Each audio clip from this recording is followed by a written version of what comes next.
Comme de nombreux ports de pêche français, celui de Lorient a tourné au ralenti ce mardi. Les gens de mer, du monde de la pêche à la marine marchande en passant par les services à quai, tous entendent défendre leurs droits et leur régime de retraite, l'un des systèmes les plus anciens. C'est donc du côté de la journée de mobilisation nationale, en matinée, qu'à l'appel des deux principaux syndicats du secteur, la CGT et la CFDT, que les marins du Morbihan se sont retrouvés aux côtés de nombreux autres secteurs d'activité eux aussi dans la rue. Là encore, c'est bien la condition d'un âge pivot de départ en retraite fixé à 64 ans qui bloque.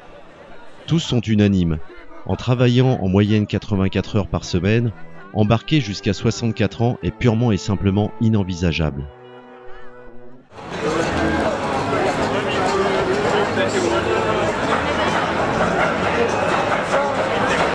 Et l'ensemble des organisations syndicales de rajouter d'une même voix, nous voulons maintenir le départ à 55 ans après 37 années et demie de cotisation.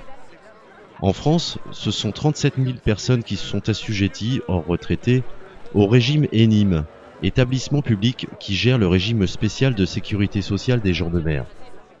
On est aujourd'hui aux alentours entre 17 et 20 000 marins pêcheurs français. En Bretagne, c'est aux alentours de 6 000 marins, 5 800, 6 000 marins.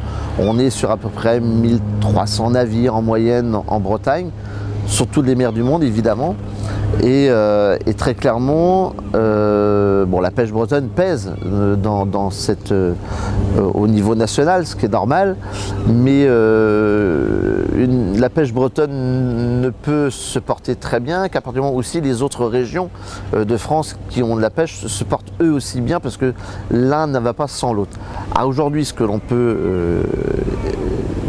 les chiffres tels qu'ils sont connus, la pêche française est une activité importante du littoral, qui est liée, moi je les appelle, nous sommes les paysans de la mer, mais qui est liée aussi avec le littoral, donc très clairement il y a toujours eu une imbrication entre la terre et la mer avec la terre.